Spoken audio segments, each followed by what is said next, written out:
शक्ति, मां शक्ति, मां शक्ति। बताओ पुत्री, कौन है वो?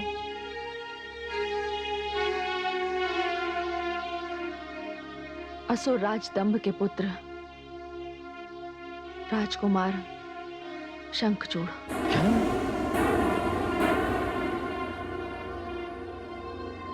हाँ पिताश्री।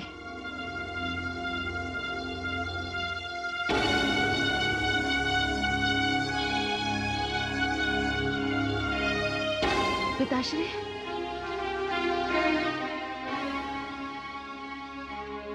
माताश्री, मैं जानती थी, इसी की आशंका थी, किंतु राजकुमार शंखचूड़, मैंने तो पति रूप में आपका वर्ण कर लिया है। संसार की कोई भी शक्ति अब मुझे अपने निर्णय से डिगा नहीं सकती, अपने वचन से डिगने को बाध्य नहीं कर सकती। या तो मैं अपने मन के आराध्य का वर्ण करूंगी या मृत्यु का। यह मेरा अटल निर्णय है।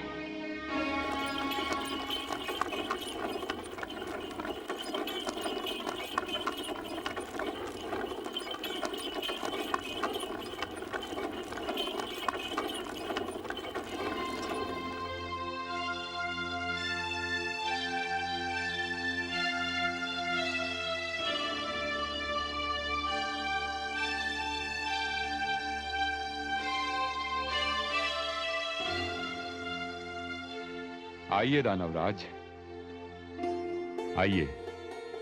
प्रणाम कुलगुरु। आयुष्मान भव। कहिए, असमय आने का कैसे कष्ट किया? हे असुर कुलगुरु, मैं आपसे कुछ परामर्श करने आया हूं। कहिए दानवराज। हे गुरुदेव, राजकुमार शंखचूड़ अपनी तपस्या समाप्त कर कल राजधानी लौट रहे हैं। आप तो जानते हैं, तब के लिए जाते समय राजकुमार शंखचूड़ को मैं युवराज के पद पर बिठाना चाहता था, किंतु उन्होंने अस्वीकार कर दिया था। दानवराज, राजकुमार शंखचूड़ ने युवराज पद अस्वीकार करके समस्त दानव जाति पर उपकार किया। अब अवसर आ गया है कि आप उन्हें युवराज पद पर नहीं, उन्हें अपने स्थान पर, अपने सिंहासन पर बैठाइए। कितनी सुंदर बात कही है गुरुदेव आपने। मैं भी यही परामर्श करने आया था। दानवराज, आप मेरे कहने का अर्थ ही नहीं समझे। गुरुदेव? हाँ दानवराज, राजकुमार शंखचूड़ को दानवों का राजा घोषित करने के लिए मेरे पास दो कारण हैं।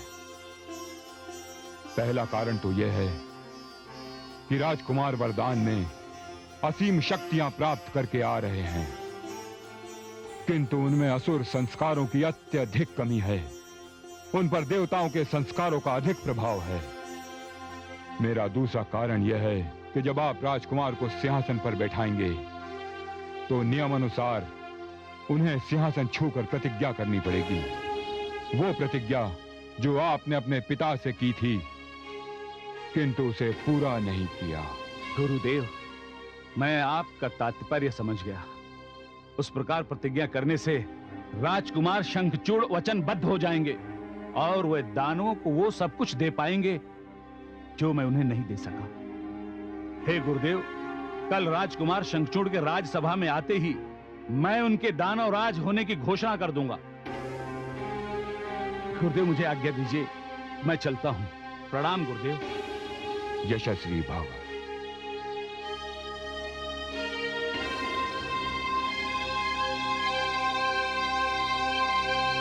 अति सुंदर। राजकुमार शंखचूड़ की, राजकुमार शंखचूड़ की, राजकुमार शंखचूड़ की, राजकुमार शंखचूड़ की, राजकुमार शंखचूड़ की।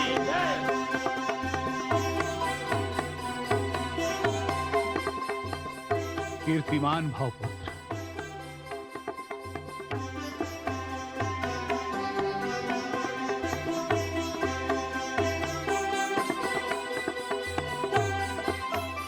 प्रणाम कुलगुरु।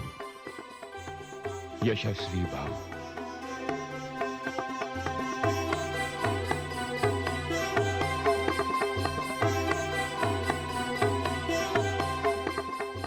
प्रणाम माते। आयुष्मान भव।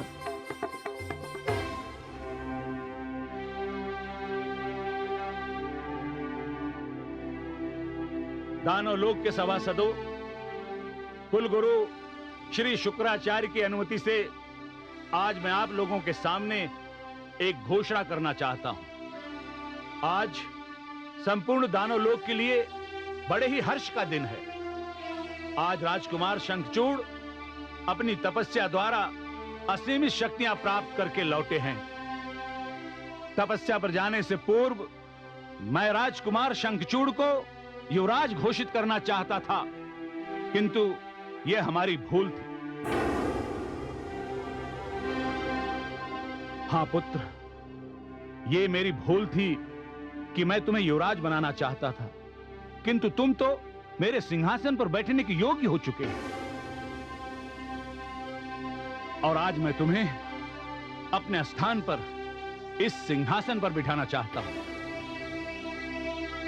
पिताश्री। नहीं पुत्र, मैं निर्णय ले चुका हूं। इस सिंहासन को छूकर अब तुम वो प्रतिज्ञा करो जो प्रतिज्ञा इस सिंहासन पर बैठने से पहले मैंने की थी और जिसे आज तक मैं पूर्ण नहीं कर सका।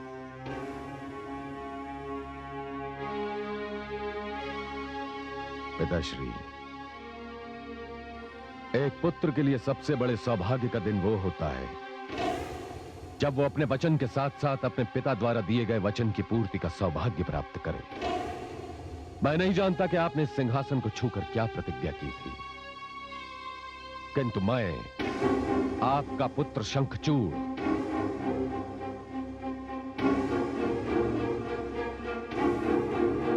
इस सिंहासन को छूकर आपको यह वचन देता हूं कि आपके द्वारा दिए गए आदेश का पालन करूंगा।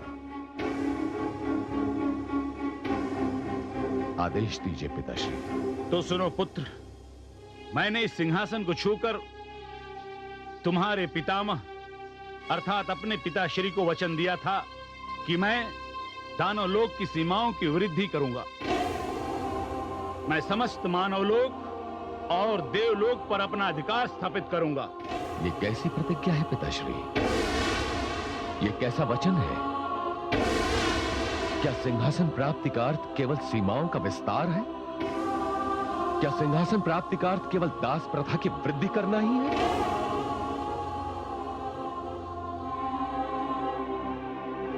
नहीं पिताश्री, नहीं। मैं ऐसा कुछ भी नहीं कर सकूंगा। जानता हूं कि मैं वचनबद्ध हूं, किंतु वचन देने के बाद उसका पालन न करने का जो दंड होता है वो मैं स्वयं को दूंगा, अवश्य दूंगा।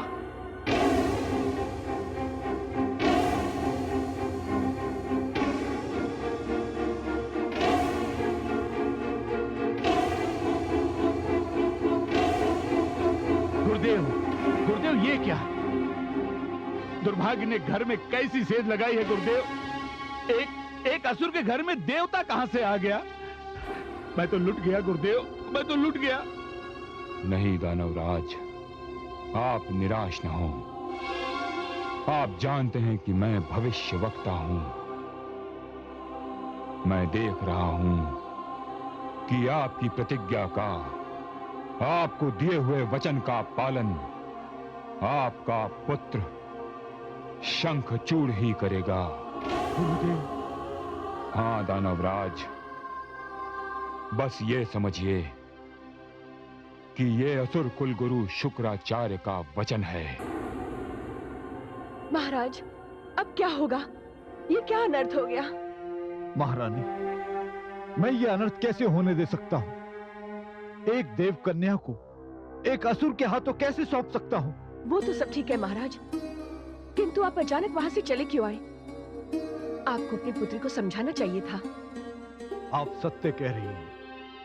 वो सब अकस्मात सुनकर मेरी समझ में ये नहीं आया कि क्या कहूं और क्या करूं। आप तो जानती हैं, मैं तुलसी से कितना स्नेह करता हूं। स्नेह के साथ साथ मैं उसका कितना सम्मान करता हूं। कदाचित उसका विरोध करने के लिए मैं अपने अंदर थोड़ा साहस जुटाना चाहता था।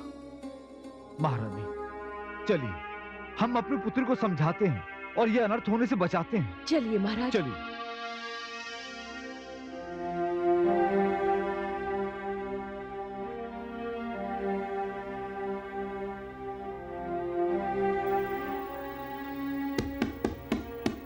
तुलसी, पुत्री तुलसी, तुलसी, पुत्री तुलसी। हैं?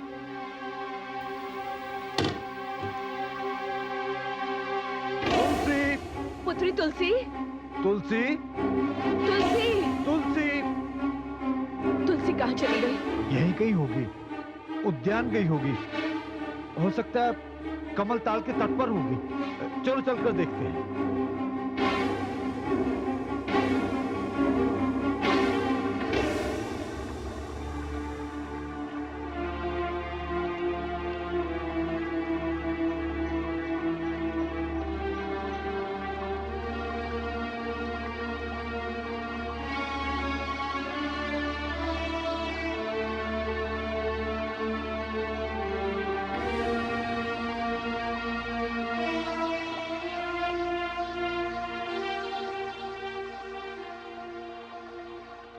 हे नर्मदे, मैं वचनबद्ध हूं, किंतु मेरे पिताश्री अपनी इच्छा से मेरा विवाह राजकुमार शंखचूड़ से नहीं करेंगे।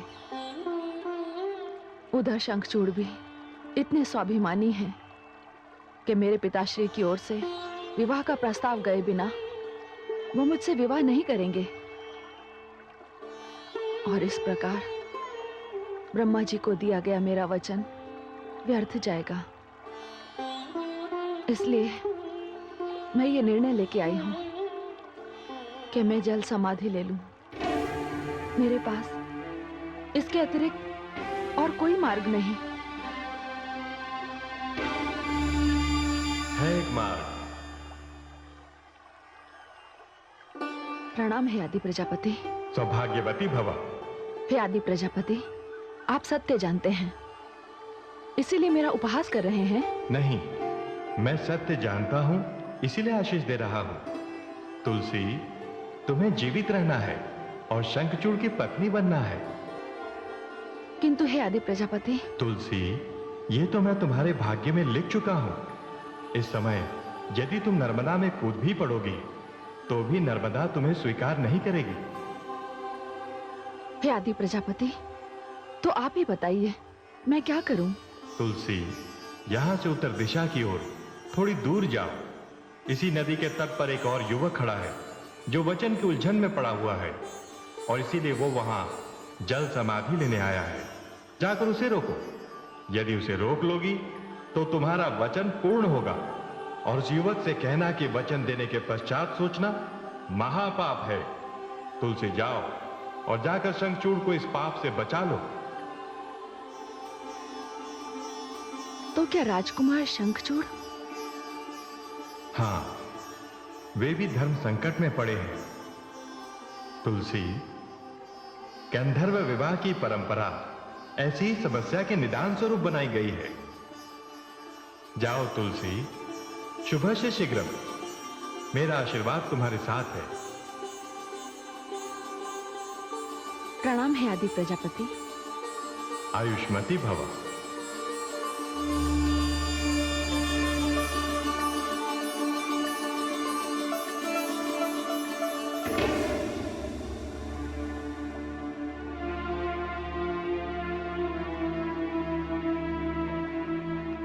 हे नर्मदा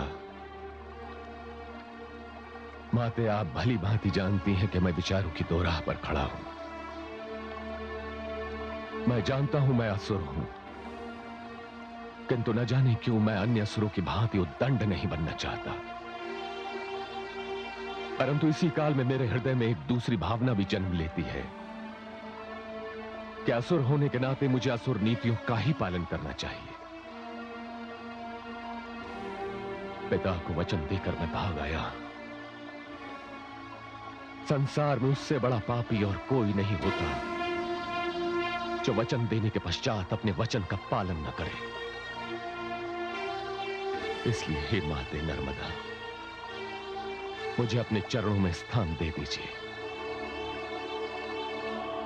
क्योंकि वचन भंग का प्रायश्चित जल समाधि के अतिरिक्त अब और कुछ हो ही नहीं सकता। ठहरिए। नहीं राजकुमार,